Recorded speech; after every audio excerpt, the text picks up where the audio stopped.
Indaba la. Lana sekuyinto yokuthi ukhona ubhuti. Ubhuti la bekasebenza njengepatroller la se-taxi rank.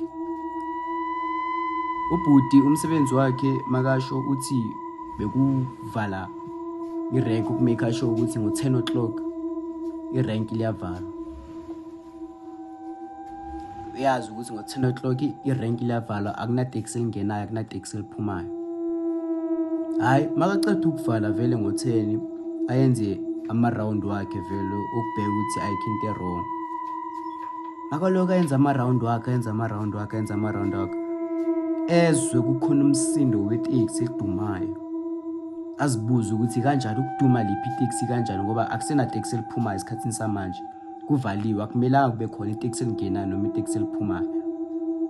Hawu, makathi uyahamba kanje uyasondela uyalizwa le teksi liyaduma. Mind you, le teksi lakhona lisekhoneni. Malisekhoneni le teksi leli asondela, lokhu usondela athi hey. Makasondela lapha eteksini uyabona le teksi ligcwele ngaphakathi, ligcwele abantu. Makathi uyahoba efestereni njengoba ligcwele abantu, bona vele labantu laba bekade babheke phansi bayenze kanje. Basukuma slow, basukumisa amakhanda bambheka. Same time lento le yenzeka ngesikhathi esi1 sengathi baplane noma batshelene. Hayi, makusasenjalo asathi ubheka udriver kanjalo. Makasabheka driver vele ahleka kancane. Ambuza ukuthi uyafuna nawe sikuthathe.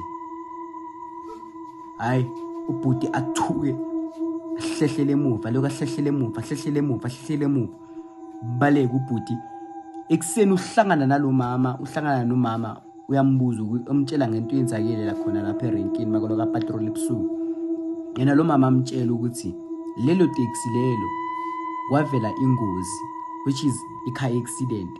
Kwaba into ukuthi bonke labantu ukuthi kade balapha etaxini bashona bonke. Manje le moya yabo nale taxi loku iyalunduluza, ifuna ukuthatha abanye abantu ngendlela ukuthi ifuna ukuthatha imoya yabanye abantu. Kusasenjalo ithi maceda ukuzwa leyo nto leyo waphaphama lo bhuti. Ngikutshela ukuthi yonke lento ngiyixoxa manje lo bhuti bekayiphupha. Wavuka ephepheni kwaba ukuphaphama kwakhe. Lelo langa azange asaya kwasemsebenzini, wavela wawuyeka nomsebenzi wakhe. Follow for more.